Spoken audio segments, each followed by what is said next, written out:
Vamos a comenzar ahora. Bueno, muy buenas tardes. Bienvenidos. Bienvenidos a todos ustedes por estar aquí en este primer acto de inauguración del segundo Festival Hispanoamericano de Escritores, que con tanto esfuerzo económico, con tanto esfuerzo institucional,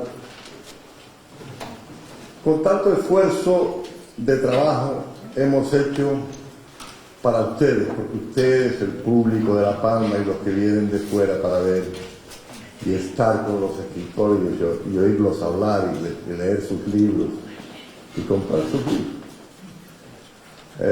Ustedes son el festival, si no tendría ningún objeto el que nosotros hiciéramos esto sin ustedes, y lo más importante de todo son ustedes. También bienvenidos a los escritores y escritoras, los que repiten este año, que son el núcleo duro del festival, y los que han venido por primera vez, que no será la última. Déjenme, antes de hablar, déjenme un minuto para reclamarles interés máximo de todos ustedes por algo maravilloso que ustedes tienen en esta isla, que hay en muy pocos lugares del mundo.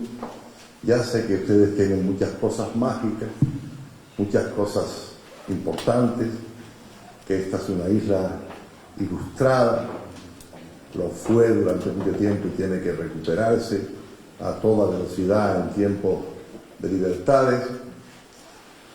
Pero ustedes tienen aquí un tesoro del presente, aunque muchos no tengan conciencia de que eso es así, y un tesoro sobre todo del futuro, que es el astrofísico. Miren, el astrofísico está atravesando por un momento muy singular. El astrofísico en el Roque de los Muchachos está luchando por traer a La Palma el más grande telescopio del mundo, y parece que se puede conseguir, pero yo les reclamo amistosa y amablemente un apoyo ciudadano, un apoyo civil, para que cobren conciencia de que tienen aquí el cielo con las manos en cualquier momento, y una geografía humana e histórica para el mundo entero. Y ya que hablamos del firmamento y hablamos del cielo, voy a contarles en 3 minutos más quién es Jean-Marie Gustave Le Gression. Usted sabe que los franceses son muy patriotas, y creo que excesivamente. Son muy franceses, creo que excesivamente. Tienen cosas muy buenas. Entre ellos tienen una cosa, bueno, las catedrales, que son una maravilla. Tienen otra impagable, que es la gastronomía. Además tienen París, que es la ciudad con la que todos soñamos hasta que cumplimos 70 años y ya sabemos que no vamos a vivir en ella. Tienen, he dicho, la gastronomía, eso es no insuperable, pero casi. Pero tienen una gran literatura, tienen una capacidad para la poesía, para crear.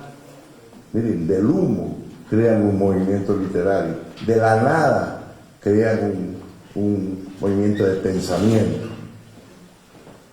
En uno de esos movimientos de pensamiento se incluyó a un joven que parecía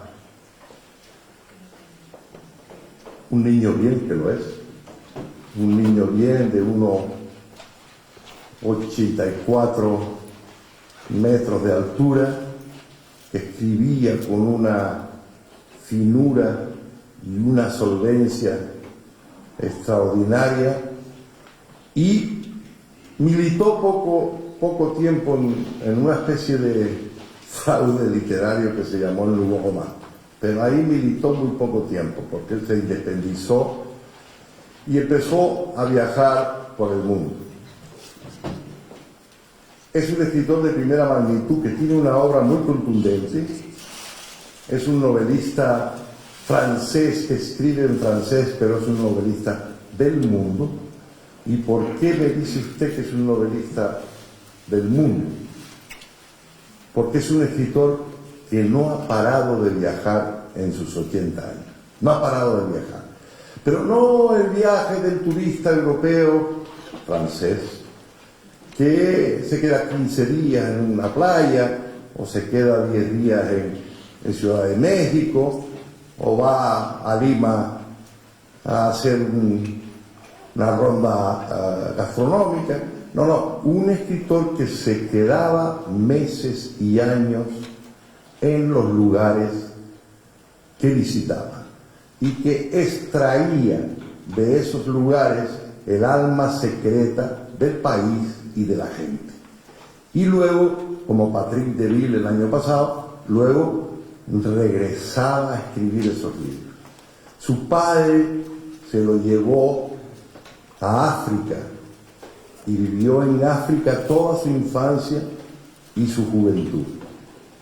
Si tengo que recomendar una novela que no es tal, pero no deja de serlo, les tendría que decir que cómprenlo para leerlo, El Africano, porque ahí está relatada su biografía, parte de su autobiografía, la vida de su padre. Bueno, un día, regresando de África, él vive todavía entre París e Isla Mauricio, y un día, regresando de África, de pequeño, cuando era un niño, el barco recala en las Islas Canarias. El barco recala en las Islas Canarias, en el puerto de la Luz, en Las Palmas de Gran Canaria. Y su padre, que es antropólogo, lleva al niño, como él llamaba en las cartas que yo me cruzo con él, llamaba al Museo de las Momias, o sea, al Museo Canario, que él quería, que su padre quería que viera las momias de los guanches, de los habitantes aborígenes prehispánicos de Canarias. Y cuando lo invitamos a este festival, dijo inmediatamente que sí. Y yo le expliqué, pero 10 veces, pero los franceses son así, yo no puedo cambiar ahora.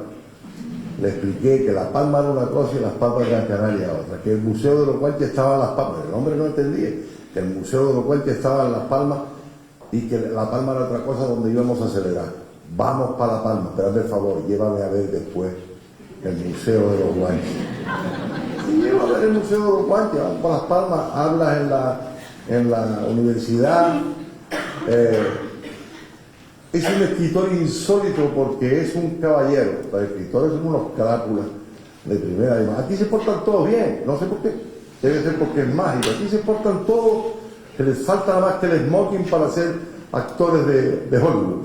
Pero los escritores, por regla general, tenemos un arma de crápula que a veces resulta peligrosa. Este tipo nunca ha tenido una polémica con nadie, parece que no es humano, es muy elegante, es un personaje que tendremos la suerte, salvo imponderables, que tendremos la suerte de tener el año que viene en el tercer festival, porque ya está invitado, yo voy, iba a venir. Porque además yo lo volví loco, usted sabe que yo soy, ya lo he demostrado, soy un loco del astrofísico y del rol de los muchachos, loco, trastornado. Y le dije, tienes que subir y quedarte 1 o 2 noches, que te invitarán los directores del astrofísico, quedarte 1 o 2 noches para que veas que no solo en la Tierra está la plenitud y el futuro de las cosas, eso está en lo que llamamos firmamento. Yo voy. Bueno, el hombre tiene 80 años. Y un imponderable, porque no puedo decir otra cosa, un imponderable médico no le ha permitido venir. Inmediatamente, yo les estoy contando la historia de esta invitación. Inmediatamente dice, amigo Juanchi, lo siento, estoy desolado, pero puedo mandar un vídeo con mi intervención. Digo, no, con toda tu intervención no. Manda una cosa pasable. Una cosa de unos 18, 20 hechos.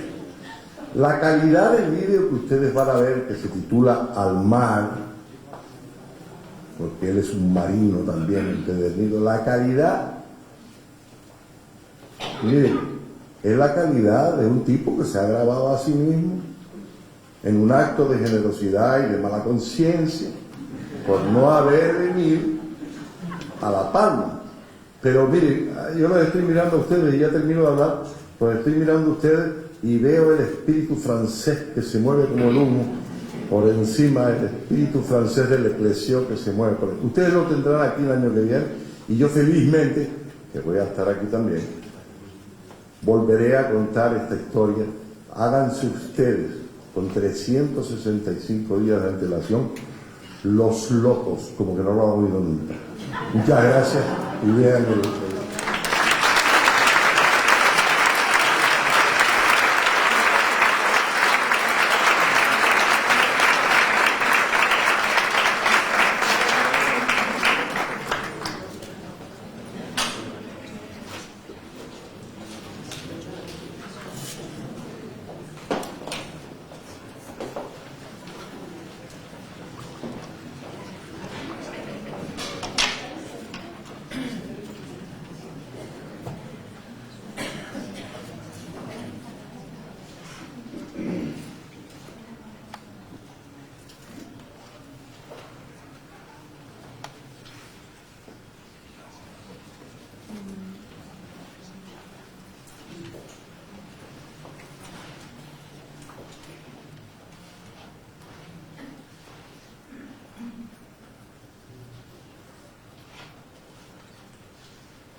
Buenas tardes.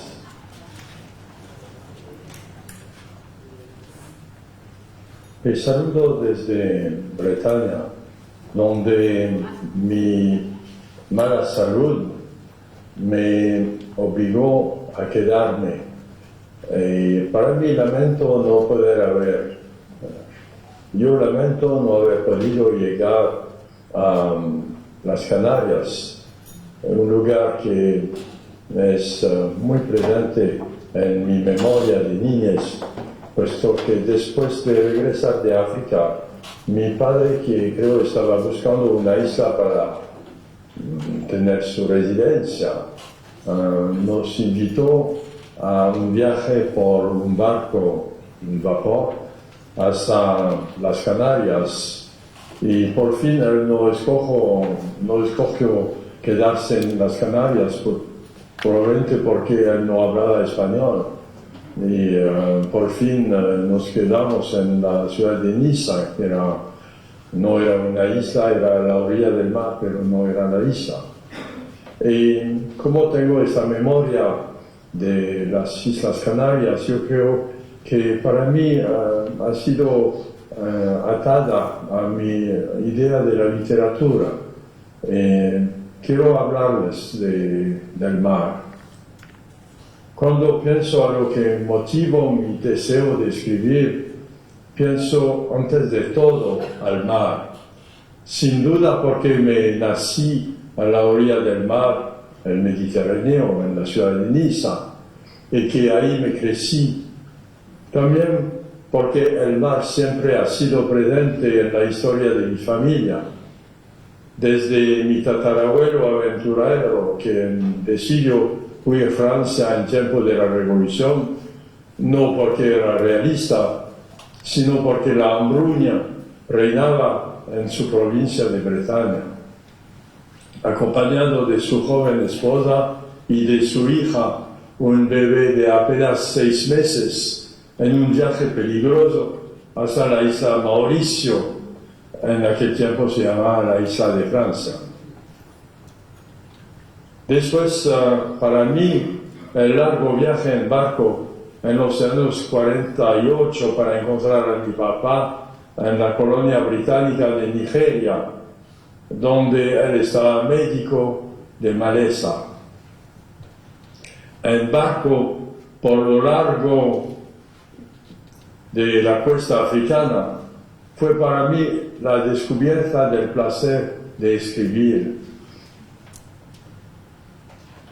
Como una compensación al aburrido del viaje, al sofoco del ambiente o a la angustia de deber dejar a mi abuela y a Francia para encontrar a un desconocido quien decía que era mi papá. En el mar no pasaba nada. Yo tenía que inventar a peligros, ataques de monstruos marinos, de piratas. Mi héroe era un joven muchacho africano llamado Oradi, quien regresaba a su país natal después de una larga ausencia. El mar ha sido también mis lecturas en la biblioteca heredada de mi bisabuelo, juez a la Corte Suprema de Isla Mauricio, quien estaba aficionado a la buena literatura, entre otros a los 2 libros mayores de la cultura universal, el Lazarillo de Tormes y el Quijote. Y las relaciones de viajes por grandes exploradores y marineros, Bougainville, Oyer de Grandpré, Dumont d'Urville, Bory de Saint-Vincent, Cook, Torres. Desde esta época he tenido la convicción que no hay inspiración que en el mar, en este elemento infinito, móvil, donde todo nace y retorna, en cual uno puede encontrar a sí mismo o perderse. La creación literaria para mí es antes de todo el ritmo del mar, el flujo y el reflujo, las corrientes profundas, las trombas, el pasaje de las nubes, el viento que lija o arruga al surfacio, las manchas de espuma rodeando a los arrecifes, la marejada larga con sus olas muriendo en la arena de las playas, el nacimiento de las tempestades o las grandes calmas bajo el peso de un cielo tropical, las bahías transparentes junto a los glaciares, el horizonte con el sol hundiéndose en un último rayo de color de esmeralda. En la lengua criolla la gente dice soleil guardilo, el sol se va a tomar agua. O bien el sinuoso camino de luz bajo la luna.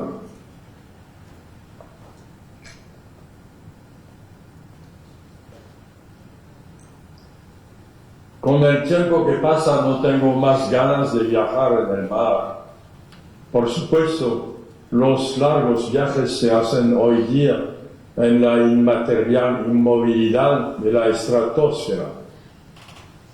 Mas me alcanza a pensar en el mar, imaginarlo, desearlo, y de repente vienen todas las memorias de mi niñez, el amor mezclado al miedo, la llamada del desconocido, Entonces las palabras surgen y se encadenan, llevadas por el ritmo, siguiendo las huellas de los largos barcos, van derivando perezosamente sobre la curva de las olas o al lanzarse en el vuelo de las gaviotas. Me penetró tanto la sensación del mar, me dio tanta proximidad, que creo que me es totalmente imposible escribir sin su llamada. Delante de la hoja blanca, como si cerraba mis ojos. Escribir es una manera de cerrarse los ojos delante del mundo. Percibo las palabras que el mar me lleva, derivando, entrechocando, a veces embarrancando en las piedras y por fin llegando hasta la página, hasta la playa. El rumor del mar me rodea, me da la sensación de existir. No quiero hablar de navegación del mar que Baudelaire o Joseph Conrad designan bajo el nombre de espejo del mar, como un lugar de aventura, sino del mar de las riberas, el mar más familiar a la mayor parte de la humanidad, visto desde la seguridad de los puertos y de los promontorios. Se me hace que el enigma del mar fue la primera pregunta que tuvieron que contestar los humanos. ¿Cómo cruzar este brazo de agua, este estrecho, esta bahía, para ver lo que hay del otro lado? Durante las grandes migraciones humanas, el mar fue el único obstáculo que separó los seres humanos de los animales. Los seres humanos construyeron barcos y lanchas para poder cruzar, mientras los animales se quedaban en las riberas, no por falta de ánimo, pero porque no podían imaginar lo que había del otro lado y que no le interesaba lo desconocido. Esta metáfora ilustra la literatura. ¿Acaso no sería la literatura un viaje? ¿No sería una nave donde uno se embarca para una ribera imprevisible, en un crucero a veces letal, pero siempre enriquecedor? El infinito del océano es la apuesta que la creación literaria no podrá ganar, porque por su esencia la naturaleza del mar es imposible de capturar. Uno puede preguntarse, en la edad de las computadoras dotadas de una inteligencia artificial a veces superior a la inteligencia humana, en la edad de algoritmos capaces de dar cuenta de las necesidades económicas o culturales de millardos de seres humanos, podemos dudar del papel de la creación poética y aún de la utilidad de los libros. Pero la verdad es que nunca han sido tan importantes la creación poética y los libros en un mundo de tecnología y de proezas científicas, porque esta creación está atada al misterio de la gestación y al infinito de la vida. Nos da a nosotros, quienes vivimos en un siglo de hierro, el magnífico equilibrio entre el hombre y el mundo. Se habla a menudo del milagro griego en tiempo de Homero o de Pericles, cuando la filosofía, la ciencia y el arte estaban juntos. ¿Acaso estaríamos en vísperas de una nueva edad milagrosa? Lo podríamos dudar si se toma en cuenta las masacres y las injusticias contemporáneas. Al fanatismo del uno replica la violencia mecánica del otro. Quizás nuestro milagro tomará una nueva forma que nunca existió antes en la historia. La forma de una universalidad de la cultura vuelta posible gracias a la labor de los traductores y a la rapidez de la comunicación. Esta forma no podrá existir sin la reevaluación de la necesidad de una relación libre entre las culturas y la libre circulación de las ideas y de los seres humanos. Vivimos ahora en un compartimento de naciones, bajo la desconfianza total y con objetivo la carrera armamentista. Puesto que empecé mi breve discurso con un elogio al mar, de hecho una dedicación total al espíritu del mar como emblema de la libertad y de la unión que existe entre todas las tierras de nuestro planeta al sur. Y como estamos aquí en una isla, yo quería dar una significación a la vez real y alegórica a este elemento. Acordemos de los versos de Charles Baudelaire en Las flores del mal. Homme libre, toujours tu chériras la mer. Hombre libre, siempre querrás al mar. En conclusión, puesto que estamos en una isla, yo quería hacer elogio de las culturas pelágicas. Como lo dijo el poeta Édouard Glissant, Poétique de la Relation, las islas tienen 100 años de adelante sobre las naciones continentales, porque por su historia han experimentado todos los excesos del mundo, la violencia de los ejércitos, la tiranía de la colonia, el aislamiento, el menosprecio, la pobreza. Fueron las primeras en padecer lo que Samuel Huntington llama injustamente el choque de civilizaciones, que fue en realidad un choque militar. También están en el primer rango en la amenaza que se cierna por el cambio climático y la migración de los pueblos continentales, huyendo a la guerra o a la miseria. Por esta larga experiencia, las culturas isleñas han aprovechado mejor la necesidad del intercambio, de la relación con los otros, de la tolerancia. Son sociedades que valoran el sentido del humor, la ironía y una inclinación a la curiosidad. La literatura da buenos ejemplos de estas virtudes en obras tan diferentes como la poesía del Caribe con Aimé Césaire o Édouard Glissant o Edwidge Danticat.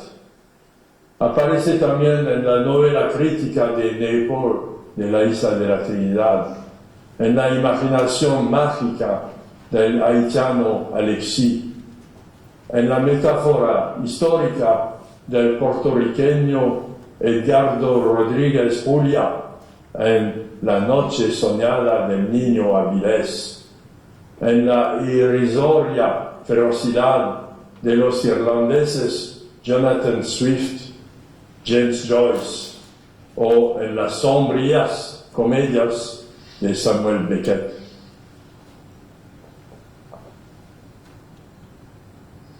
Las sociedades de isleños, sin embargo, valorizan también a la cultura escrita. Si tomo como ejemplo a mi pequeña patria, el lugar de origen de mi padre, la pequeña república de Isla Mauricio, un confeti en el Océano Índico, donde se habla cada día 3 idiomas, francés, inglés y criollo. El gusto para la literatura es asombroso.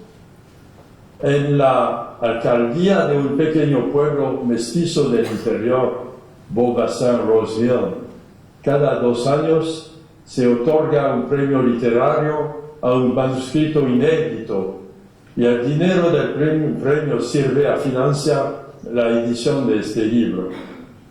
El más famoso escritor de Isla Mauricio fue el poeta Malcolm de Chazal, quien rechazó la tentación de salir de su isla y logró interpelar a los intelectuales del mundo entero con tan audaz que el crítico francés Jean Paulhan, en el prefacio a la edición francesa de su obra mayor, Sens plastique, sentido plástico, la calificó de la palabra de genio y ninguna otra. En otro aspecto, la isla Mauricio puede ser considerada como un modelo de convivencia entre pueblos de varios orígenes y diferentes religiones. Mientras se desarrolla la locura furiosa de la carrera armamentista en los continentes, islas como Mauricio en el Océano Índico o la isla coreana de Jeju en el mar de China sean proclamadas campeones de la prohibición de las armas nucleares. En el pasado, la situación de los pueblos insulares ha sido bajo una amenaza perpetua de invasores, de piratas o de olvido, de ser rodadas por el mar, los da una calidad superior en la evolución actual. Los isleños están bien sitiados para volverse guardias del futuro, vigilando a la belleza y a la fuerza viva de los océanos y de los mares, al equilibrio entre las culturas y a la fuente eterna de la literatura, nuestra única oportunidad de salvamiento. Les agradezco y agradezco a la organización del festival en las Islas Canarias y espero visitarlos muy pronto. Gracias y hasta luego.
Cuando el viento estremece las ramas de las acacias y siento que es ya otro tiempo, y abro en las esquinas la puerta de la sombra y mi pecho se inunda de bruma, y recuerdo que hay entre encinas lúgubres los primeros restos de escarcha, yo vuelvo a La Palma.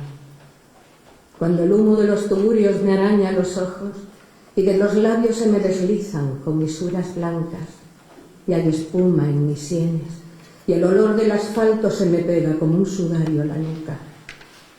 Y recuerdo que agazapados en sus cubiles hay hombres que no conocen el mar. Yo vuelvo a La Palma. Cuando se me extravía la mirada en los límites de las mesetas y observo que más allá hay tierra todavía y las nubes se estrechan como arañazos, a lo largo de un horizonte de tierra devastada, y recuerdo que si abro mi ventana no veré ahora el mar. Yo vuelvo a La Palma. La Palma, mi isla, el rincón más querido de todas mis nostalgias, sumergida pradera de almendros y tuneras, largas noches de luna con brisa de eucaliptus, desperdigados pueblos de rosas y de azules, con barandales verdes cayendo sobre el aire. Naciendo de tu vértice los riscos se desploman y bajan las veredas llenándose de hinojo, de zarzamora dulce y flores de retama. Y si en las noches turbias de esta ciudad inhóspita escarbo en mi cerebro algún punto remoto donde anidar los sueños y recorro los mapas, los puntos cardinales, rincones doloridos de todos mis paisajes, apareces tú. Avanzas hacia mí veleros y gaviotas por todos mis recuerdos. Hay una lluvia clara, cenicienta y dulzona, rasgando plataneras, estanques y azoteas. Hay un sol de naranja recostado en las nubes y un airecillo fresco filtrándose en los pinos, esos pinos extraños, desabrigados, vivos, que nacen en mi tierra, que vienen a llenarme la casa de olores y sonidos. Y si me quedo sola en esta tierra extraña y hay un viento maligno doblando los racimos y un bando de palomas girando sobre el agua para morir dormidas en mi ventana fría, de nuevo llegas tú. La sirena de un barco que avanza sobre el muelle bajo un arco de luz tendido entre las casas, una canción que habla de marineros viejos, de ermitas enramadas, de carnavales blancos. Hay un pájaro negro donde el mar se divide. Hay un jardín de espuma florecido de cráteres. Hay un mundo imposible, inabarcable y mágico, que me nace en la infancia y se muere en tu puerta. A veces llego al muelle para seguir el paso de personas desconocidas que van ligeras, cargadas de bultos, gentes sin rostro ni esperanza, a la que amo inexplicablemente, hombres y mujeres sin mirada, seres que aún viven o murieron a pesar de todo, gente a la que hablo de ti, sin nombrarte apenas. El barco, olor a pintura rancia, está esperando. La gente sube por la estrecha baranda y se remolina en el puente, recogen la maroma y la vieja pasarela queda colgando desolada al mar. La sirena se adentra en el agua. Es el instante, el oscuro vértigo de caer en la grieta que se va formando. Levanto un brazo con gesto impotente para decir adiós al más abandonado. Vuelvo la cabeza para encontrar los rostros de los que nunca zarpan y permanezco quieta aceptando la ausencia que entonces me embarga. Me quedo con mi gente. Los que se van ya no son nada mío. Luego vuelvo a la casa, al patio silencioso. El barco es un punto de luz cada vez más pequeño. Ha averiguado el nombre que le ha correspondido y se define ausente, exiliada del sueño, emigrante, perpleja, desgajada, sin billete de vuelta. Se declara sin fuerzas y pide con vergüenza un poco de ternura, que le devuelvan, por favor, el mar. Y cuando el cansancio es grande y tiene forma oblicua, se sienta en el rincón más tibio de la casa y reconstruye el mapa completo de la isla. El reborde de espuma rizado de gaviotas, los volcanes al sur, al norte los barrancos, la palma de su mano abierta bajo el cielo en forma de caldera, las nubes esmaltadas, el viento, los muros de la casa y la abuela sentada en el sillón de mimbre viendo morir los barcos encima del estanque. En ese itinerario de océanos amargos, el llanto se repliega de nuevo en lo más hondo, a contemplar sin ruido el paso de las aves. No quiere morirse, quiere flotar las olas, encontrar algún día la luz y los geranios, reconocer las casas, el olor de los barcos, los feces sobre el muro del barranco y los dragos, descansar la cabeza sobre almohadas de espuma y dejarse engullir por azules praderas. Volver. Ella quiere volver. Recobrar las palomas y el sueño perseguido. Ha llegado al punto en que se cumple el ansia y el corazón resbala como un durazno tierno. Y aunque nadie en el mundo pueda destruirle el mar y las higueras, ella siempre repite: devolverme la isla, los peces de colores y aquella suave brisa que envuelve Barlovento. Escribe en las paredes el nombre de la isla y dibuja una especie de contornos rocosos en forma de triángulo. Luego pone su nombre y mariposas negras apuntando hacia el norte. Cuando al llegar la noche la ciudad se apaga y los ruidos crecen deformando el asfalto, se sumerge debajo de las sábanas. Con los ojos cerrados examina impasible la quilla de los barcos, el reborde afilado del muelle, las montañas de espuma asomando sus picos por encima del agua y la gaviota herida en las horas del sueño. Entonces se pregunta qué será del recuerdo si alguno le devora los restos del naufragio, cuando el hambre y las algas le midan los párpados y el cuchillo de arena se le clava en la espalda. Quiere ver el agua, los barcos escorados en fila junto al muelle. Quiere oír el agua, el crujir de las velas y el raro chapoteo de las gaviotas grises. Quiere volver al agua, a los barcos, al pájaro de sal y a ese etcétera largo de muertes flotadoras. Pero nada le conduce hacia ninguna parte. Perdida en las provincias en que adivinan mares, encuentra las mesetas, desiertos amarillos y las cigüeñas yertas en forma de campana que anidan en las cumbres de adobe calcinado. Se ha perdido la orilla. Los viejos se borran de los bancos y el sol. Hay una lluvia fina lamiendo los tejados y los niños caminan con tristeza a la escuela.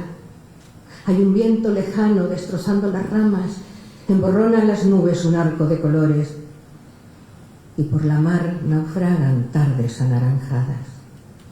Se van volviendo verdes la montaña y el risco. Hay olor a humedad, a musgo y caracoles. El verano y la luz se han ido hacia otras islas y los veleros mueren entre las olas grises. Tras los cristales sucios de lluvia y mariposas, ha llegado el otoño y las noches son frías. El velero se ha ido. Era un barco pequeño pintado de rojo, una mancha clara, mar adentro sola. Se han roto las amarras que lo unieron al puerto. El viento le tumba las alas y él, pájaro triste, parece volver de nuevo hacia la playa. Por las olas los niños juegan a marineros, a descubrir piratas, tesoros y ballenas. Y en la orilla del agua los peces agonizan con los ojos redondos enturbiados del aire. Al final los senderos se hicieron uniformes y ella fue despertando del sueño irremediable. Neptuno devoraba a los hijos del invierno y al sur de las acacias la isla se moría ahogada por el viento.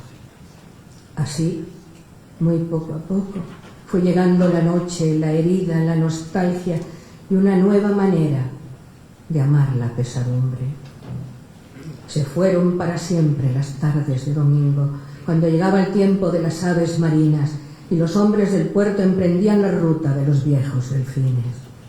Cuando ella se quedaba mirando la avenida y su largo pasillo de cristal y balcones, la cabeza inclinada dulcemente hacia el alba.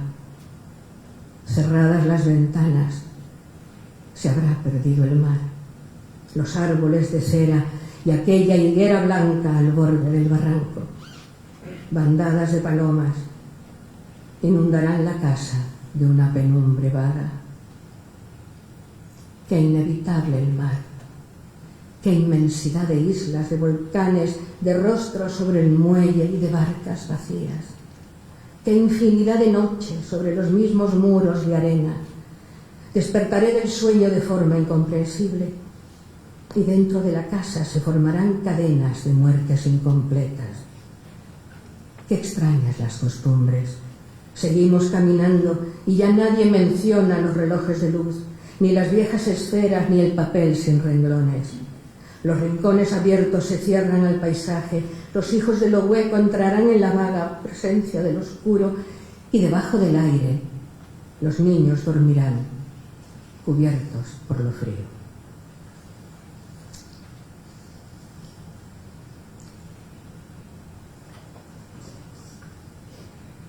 En la cabeza de mi padre entró el mar una tarde.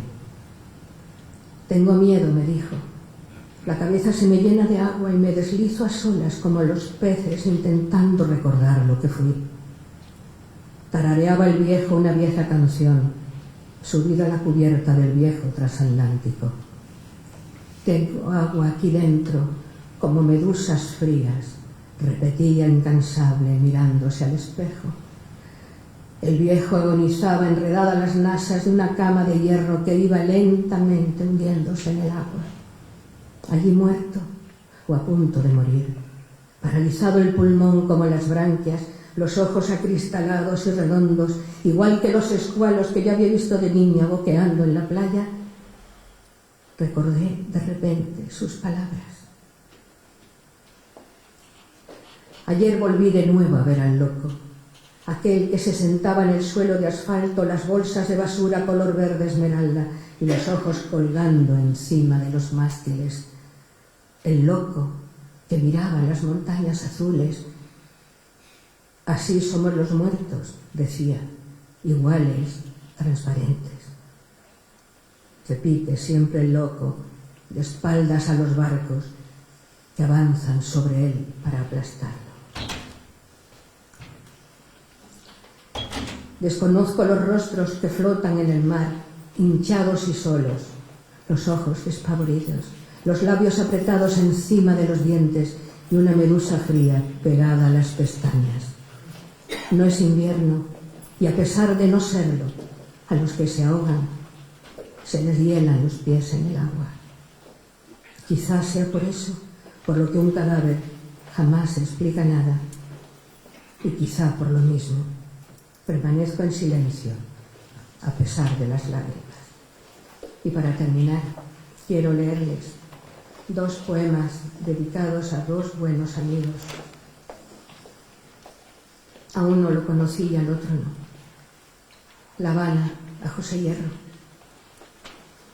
De La Habana, lo que yo más amaba era la bahía, esa imagen del mar con los barcos paralizados en el agua y el paquebote azul que llegaba a la orilla cargado de melaza, y aquel hombre dando pan a los peces y acariciando niños de mirada brillante, de pieles brillantes, al sol y al calor del mes de julio. Niños con mirada de pájaro, entrelazados a la cabeza de mi buen amigo Pepe, venido de las estepas del sur, de unos niños con gansos desplumados, sobre la calva brillante del más desterrado de los hombres, y el barco aquel que llegaba a la orilla de forma regular, cargado de rostros de cansancio, de bicicletas viejas. ¿Y yo qué hago aquí, con esta negritud insoportable, el corazón abierto como un melón? Y termino con un poema dedicado a un gran hombre de mar, un gran poeta canario, Pedro García Cabrera. Sentados en la orilla. Un día habrá una isla habitada por él y por sus sueños. Una isla con acento propio, con nombre propio, con luz propia. Y nada habrá que pueda hacernos olvidar lo que predijo, lo que escribió y lo que dejó sin escribir, pero que ya rondaba su corazón de esponja. Un día habrá una isla donde habite su voz y su memoria, una isla con naranjas y caballos de mar sobre las olas, una isla con huellas que no borre la arena, y los muertos se sienten a conversar con él en las rocas oscuras que miran a poniente. Él allí, sentado, Pedro García Cabrera, traje de lino claro, mentón alzado, manos en los bolsillos y un deje de tristeza en la garganta. Él allí, mirándose en nosotros como si aún pudiera, y nosotros aquí, en esta orilla, esperando por él, por sus palabras tan de dentro, tan claras y precisas, tan de aliento. Gracias.